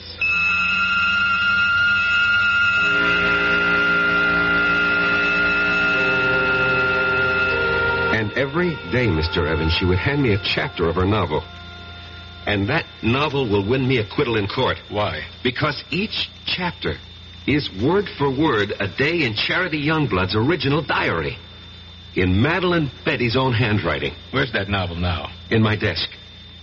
I did everything I could to get her to stop writing, hoping that somehow I could get her mind off it. But of course that was useless. After all, if she really was Charity Youngblood, and there was no doubt in my mind about it, nothing would stop her from finding it out. And every day she was getting closer. Not just to Charity, but to me. Professor, I decided to give Charity a love interest. We're about to have the war, and I've created a young cavalry officer of the Connecticut Brigade. I have a name for him. Eli Wallington. Eli Wallington? Yes. Miss Powers, you've already written more than enough to earn a good grade. It's already longer than the average term paper. Oh, but I have to finish. Why? This whole thing started as a term project. Yes, it started that way, but now it's something that belongs to me, and I can't help it. I have to keep writing until... Until? Until something happens. What? What is supposed to happen? I don't know. But I'm afraid. I'm very much afraid.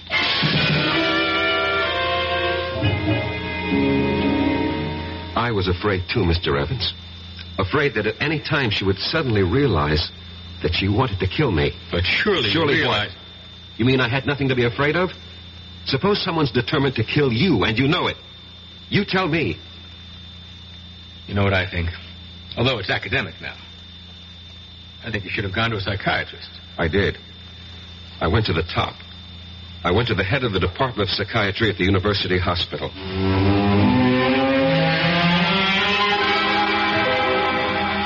All right. Now, let us see if we can delve into the core of these hallucinations. No, let's not, Dr. Laufer. You see, these are not hallucinations. No? No. These are matters of fact. I know them to be true. You're talking about reincarnation. Yes. And you obviously don't believe in it. That's hardly the point. It may exist, for all I know. However, if it does, then we have no way of knowing who we were in a past lifetime. Perhaps we had no way of knowing. Perhaps today, with heightened powers of communication, perhaps our modern scientific technology has upset certain natural balances. Whatever. The fact is, I know. If you know, you know. What do you want me to do? Suggest a way I can live with it. I'm afraid I don't understand. Look, if a man was an alcoholic or a drug addict or a gambler, and he said to you, this is what's wrong with me, how do I live with it? What would you tell him? You are oversimplifying. I am I'll coin the word. Reincarnate. How do I live with it? Especially since my life is in danger. Very well. Why is your life in danger? I told you. Charity Youngblood wants her revenge. And she's here in the person of Madeline Betty Powers to exact it. Don't you see what you must do? No. This is all within the framework you yourself have created. If you remove the motive, you can prevent the crime. I still don't know what you mean. If she wants to kill you because you jilted her, well, all you have to do is give her satisfaction. How? Marry her. Marry her? Marry Madeline Betty? She's hardly my type. You're 32 years old. You're not married. Are you going with anyone? No. But marry her? How do I know she'll have me? Were you once Eli Wallington? Yes. Was she once Charity Youngblood? Yes. She'll have you.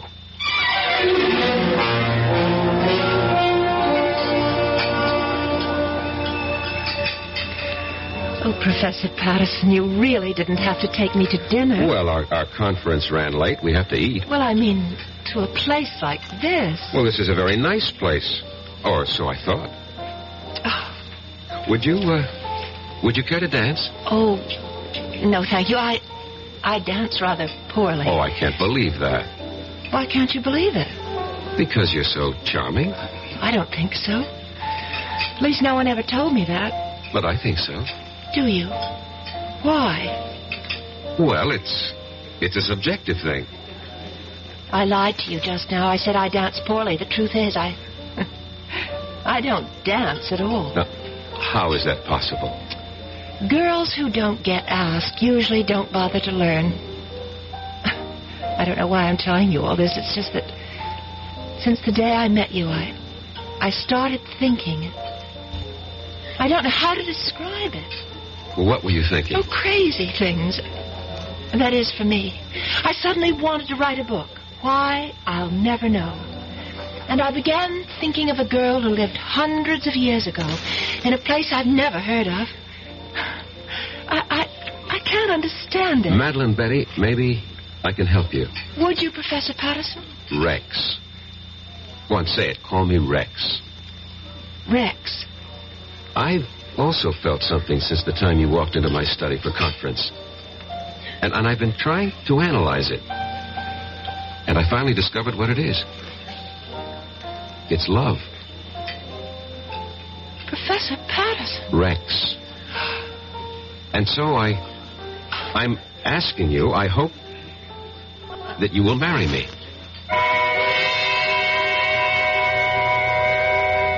If you're going along with what Rex believes, they're playing the scene again. Rex and Madeline Betty have now reached the point where Eli proposed to Charity. Charity said yes, but will Madeline Betty?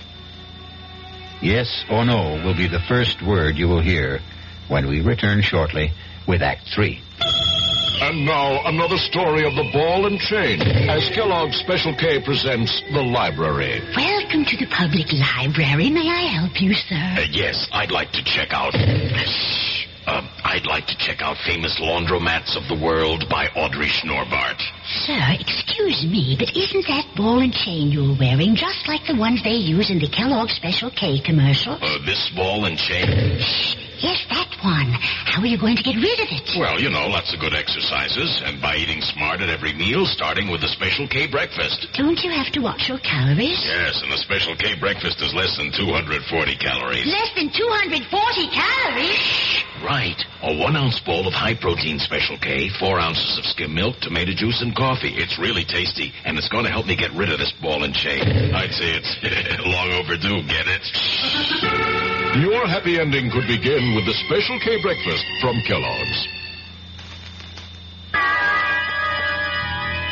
Who knows how to help you solve your shopping problems? Your Better Business Bureau knows. Listen, Lou, this fellow is at the door about the home repair, and he wants me to sign the contract now. What'll I do? You don't have to sign that contract now, madam. You're not Lou. Who are you? I'm the man from the Better Business Bureau with some advice to help you to protect yourself. Read all the documents before you sign and take your time. He'll come back tomorrow. And incidentally, keep a copy of any form you do sign. And be sure you understand what you're signing. Oh, thank you for telling me. No need to thank me, madam. That's what Better Business Bureaus are for, to help protect consumers like you.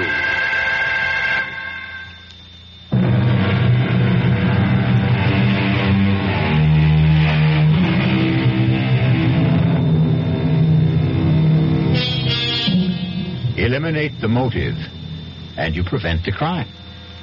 Excellent advice. And Rexford Patterson has taken it. He has just proposed to Madeline Betty Powers because it's the only way he can think of to keep her from killing him. And now, she looks at him and says, Yes, Professor Patterson. Yes. You can't agree to marry a man and call him Professor Patterson. Rex. I know it's sudden, Madeline Betty. We can get married after you graduate. Oh, I'll marry you anytime you say, Rex. I love you. I love you, too. I fell in love with you. Must have been at first sight. Why? Why? Because you're handsome. I was hoping I had other qualities. Oh, you do. You do. But being handsome's part of it. Why did you fall in love with me? Because you're beautiful. Oh. No, you don't believe it. No, well, I feel beautiful. You make me feel beautiful. Oh, Rex. I can't believe this is happening to me. It's happening. It's happening to both of us. And I'll be such a good wife for you. What is it? Oh, my head. What's the matter? Suddenly feels so light, so clear. Well, that's good. And different. Different? Yes, different. How? The book. You know the novel that I'm writing for the course? Yes. All of a sudden, I don't want to write it anymore. Why not? I don't know how it came into my head in the first place. Just as suddenly as it came, it's gone out. Gone out? That girl, Charity? Oh, yes, Charity, the heroine of your book. Yes, that's her name? Yes, I seem to remember. Well, she's gone from my mind, too. I simply can't understand how it happened. Well, why bother? Yes, that's right. Oh, why bother about anything except us? Except you and me.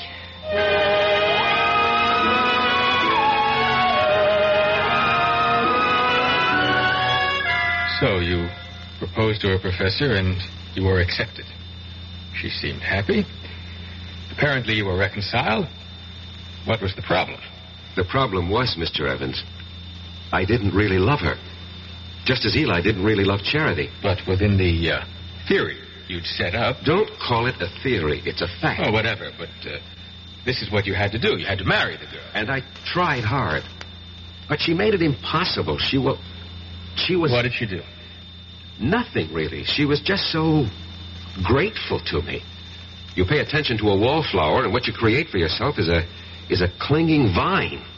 A vine that can strangle and suffocate you. And besides... Yes? Besides, there was Susan Miller.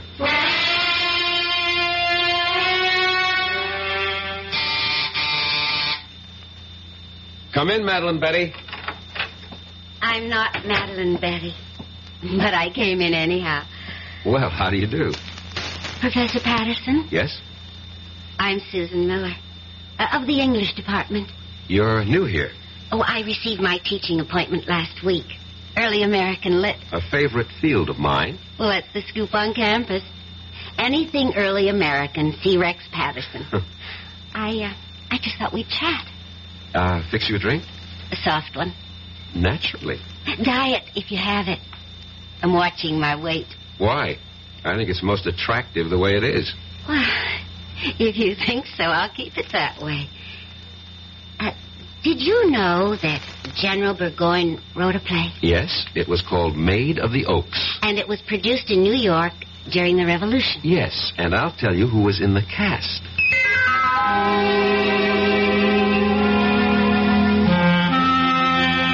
And that's how it all started, Mr. Evans. Easy, relaxed, delightful. There is such a thing as love at first sight. And it was there for both of us. But Madeline Betty. Madeline Betty.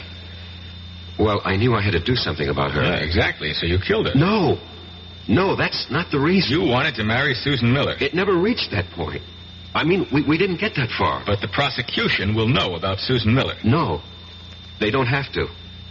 No one really knew. No one? No one. Except Susan, myself, and Madeline Betty.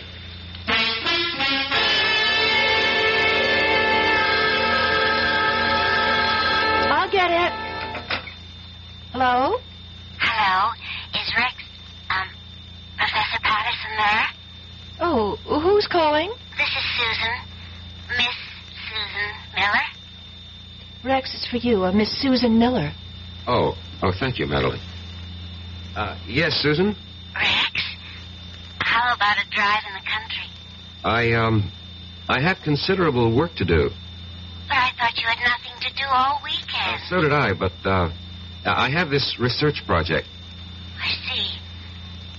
Did your project answer the phone? No. No, it's nothing like that. Well, maybe we can get together tomorrow. Sure thing. Goodbye. Bye. And who is Susan Miller? She teaches here. I'll bet. What does she teach? English. You could look it up in the catalog. I'm sorry. I'm so jealous. Forgive me. You're forgiven. I just can't believe my good luck, that's all. Rex, you said you'd marry me any time I chose. Well, yes. Well, I choose now. Now? Well, next month. I want Mother and Dad and my sisters, and I have some cousins. I'd like to see the looks on their faces. The first Sunday next month. That's almost 4 weeks from now. Is that all right? Well, You haven't changed your mind, have you? But I had changed my mind, Doctor. I see. I wish I knew what doctors meant when they say, I see. Patterson, you are the one who set up the ground rules. You said she was Charity Youngblood, reincarnated to have her revenge. I know. I know. And using that, I suggested marriage. It was your only chance. I realize that, but you see, I really don't believe that anymore. You don't? I should have listened to you when you called it an hallucination. You agree with that now? I think I do. What caused this radical change? I'm in love. With whom? A woman. A woman? Yes, a woman. Not a girl, not an immature, neurotic girl, but a woman. A woman who is beautiful, intelligent, who has everything in common with me, who has something to offer me, just as I have something to offer her. And what of Madeline Betty or Charity Youngblood? Charity Youngblood was an adolescent delusion. You're hardly an adolescent. In many respects, I was. I fell in love with the idea of Charity Youngblood, this voluptuous creature, but... Yes. You grow up when you meet a real woman. As I said before, you're hardly a boy. It takes some of us longer than others. And Madeline Betty? What of her? She'll have to grow up, too. Somehow, all this, it doesn't seem fair to her. Life itself is unfair, Doctor. You make everything seem very neat.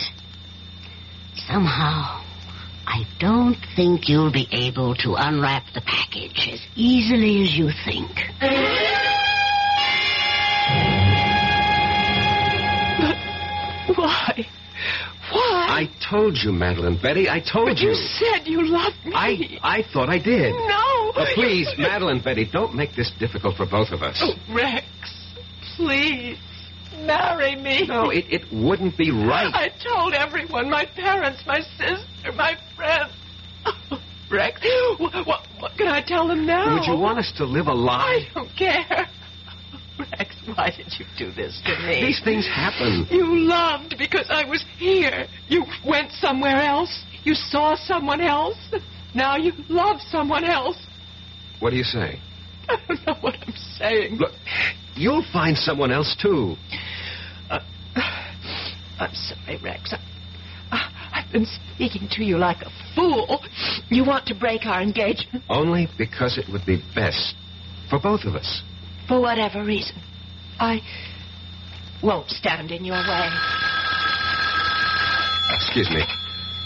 Hello? Rex? Could you... She doesn't have to call back. I'm leaving. But before I go, Rex, I'd like to have a memento of us.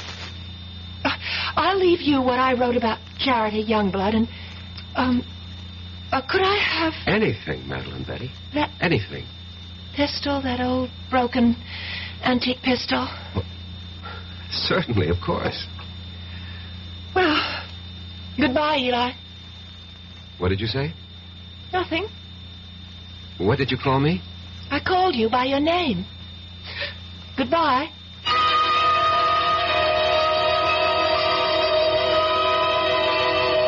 That night, Mr. Evans, she left the college. Her roommate called me and said Madeline Betty had disappeared. Didn't you feel that perhaps you should investigate? No. Well, to tell you the truth, I felt relieved. I thought she was embarrassed and had decided to go somewhere, and I forgot all about her. You forgot? How could you forget? Maybe I wanted to forget. Anyway, about a week later, I came home. It was late at night.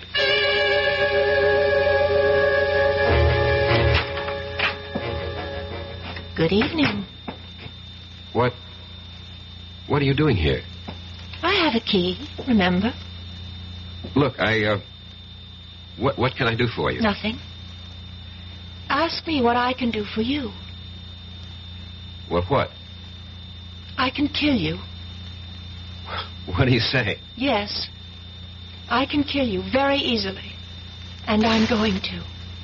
Madeline Betty, Who are you talking to? My name is Charity. Charity? Yes, Eli. Charity.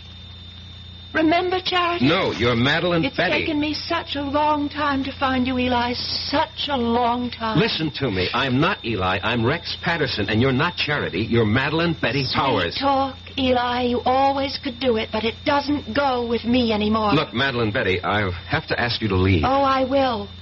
After I kill you. No, you can't kill me. I can. With this. What are you talking about? With that rusty old antique pistol? No, not anymore. I brought it home to Father, to Isaiah Youngblood's gun shop, and I said, Father, fix this pistol. And he did, you see, how he cleaned it and oiled it. See how it shines now. Madeline Don't Betty. move any closer. Not one step closer. See how it sparkles. He gave it a new flammer and a fresh flint, fitted a new flash pan, and then primed it. Poured in the powder, rammed home the ball, and now it's ready to fire. Charity, no. Get away from me. Take your hands off. No. Get away Drop from it. me. Let go of me, Eli. Charity, drop it.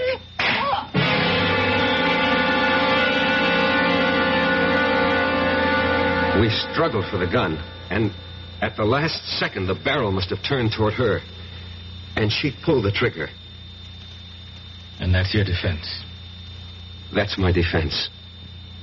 You want me to plead that defense? I want you to tell the jury exactly what happened, why it happened, and the way it happened. Show them the written proof. You're sure that's what you want me to do? Yes, I'm sure. I'm sure because it's the truth.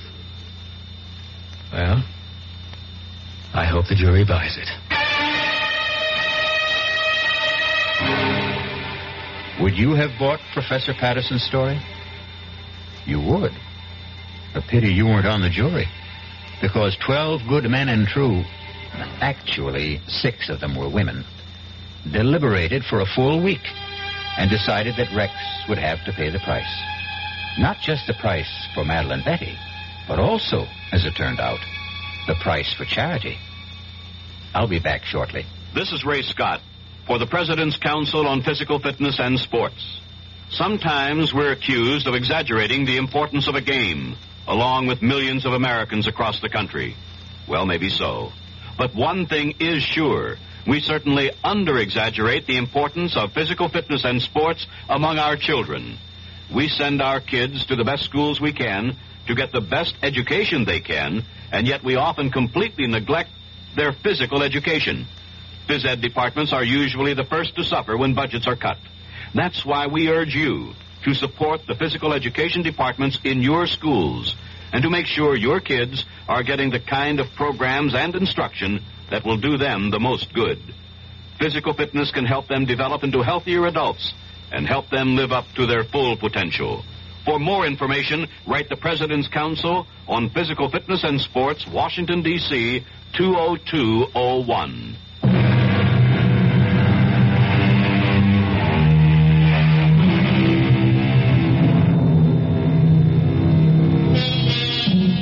Can a desire for revenge span the centuries?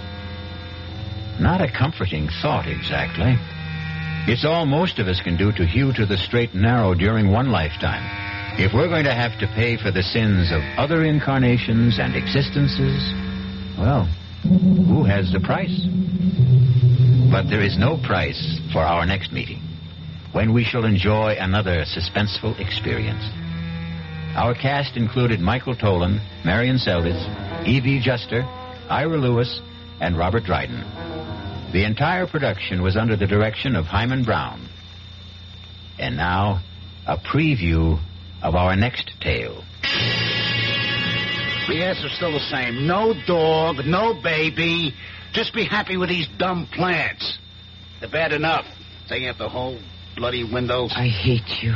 Yeah, look, I'll let you keep them. I hate you. I wish you were dead. What did you say? I said I hate you. I wish you were dead. Did you really say... Hey, what?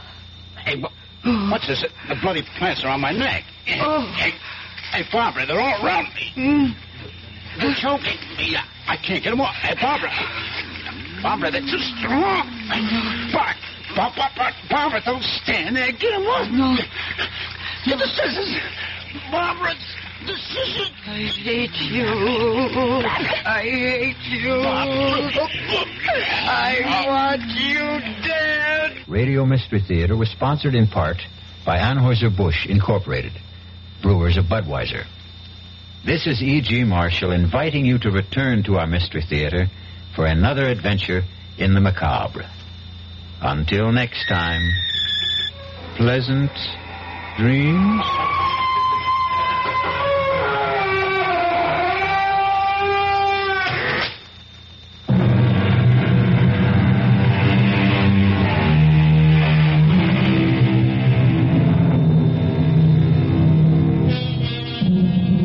WDAF, Kansas City. You've been listening to the OTR Gold Network. Find more classic radio at otrgold.com.